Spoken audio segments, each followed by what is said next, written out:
So now in this video I thought it'd be a good time to look at the photodiode because I came across this diagram. I'm trying to go through like the older ones first that I haven't covered in a long time. So I bought, just cheap photodiodes. They probably came in this bag, but I have a label maker that I made the label, and it can make little pictures and stuff too. There's a lot of dots there, a lot more than you can see on camera there. So in any case, I don't think I've used any of those because inside the bag I had this smaller baggie. I had baggies of various sizes. So I think this is where the used ones came from. So I think I'm reusing one instead of using one that I haven't used before. They were pretty cheap though. They're probably not like terribly high quality. But in any case, we have a 1000 ohm resistor in series with the photodiode that is reverse bias. That's the short lead, the cathode down there, long lead, the anode up there, if you have not trimmed them.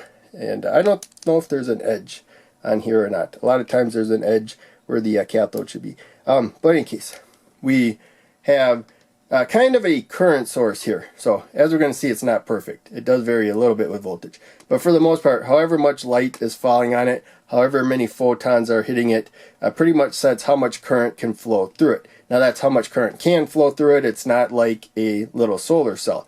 LEDs you can actually use like a little solar cell. I don't think this one you can. But you have a voltage from the supply, and the supply will push current. Basically, it's like a release valve. It will let a certain amount of current flow through it, depending on the light across it. So as long as you don't ask for too much current, we have the 1000 ohm resistor that's also going to let current flow through it. It's going to build up whatever extra voltage there is for that current. This is going to be blocking the rest of the voltage. But in any case, we will see that even if we change the supply voltage, we might have 1 volt on there for a given light level. That lets us know there's about 1 milliamp of current flowing through the circuit. And we're not going to get like higher voltages here, even though we're working with like 512 volts. We could with the brighter light. But I'm guessing 1 volt's kind of the limitation with 5 volts. But in any case, if we see 0.1 milliamps of current on the multimeter, of course, we got about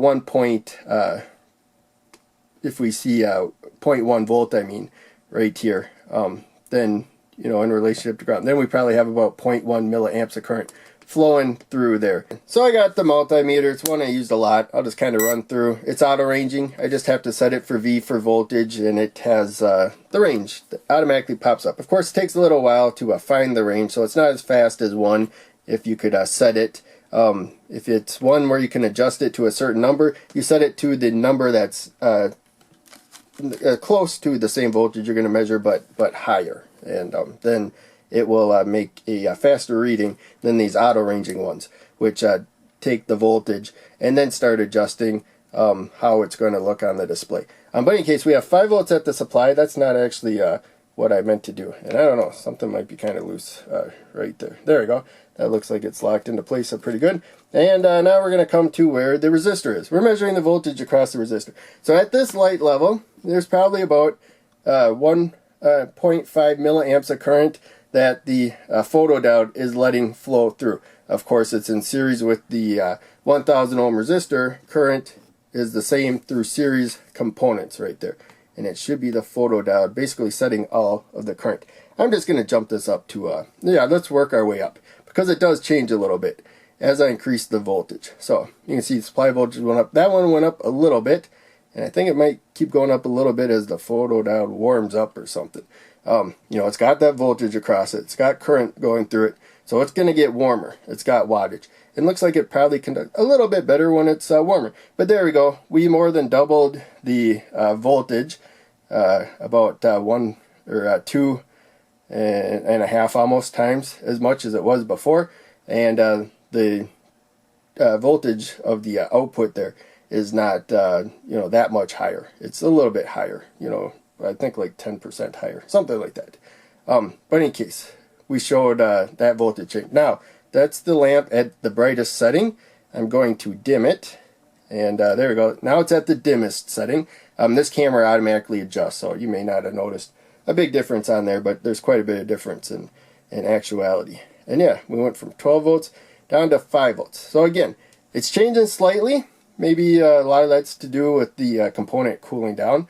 But in any case, it mostly held about the same. So we got 0.3, 0.307 to be exact.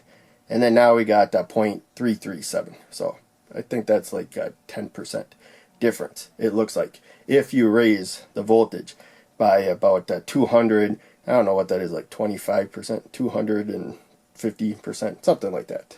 So in any case, that's all because the photodiode is acting like a current source, not a voltage divider, which the light dependent resistor acts like. The light dependent resistor, its resistance changes. So when you wire it as a voltage divider, the supply voltage, if you double it, the output voltage will be, if you set it to half of the supply voltage, you double the supply voltage, then your signal out will also double. It will move with the supply voltage if you use a light dependent resistor, however you have it set up. Whereas this one is more of like a current source. So it's a much steadier voltage as the supply voltage changes. I've had circuits where I was using a voltage divider with like a Zener diode. And this is kind of working like the Zener diode, in opposite kind of, but our relatively stable voltage is due more to light level now instead of a Zener voltage. So, in any case, hope that made sense. Thanks for watching. Be sure to check out one of the other videos I posted on the screen, and check out the links down below. They all help out a lot. I'll see you in the next video.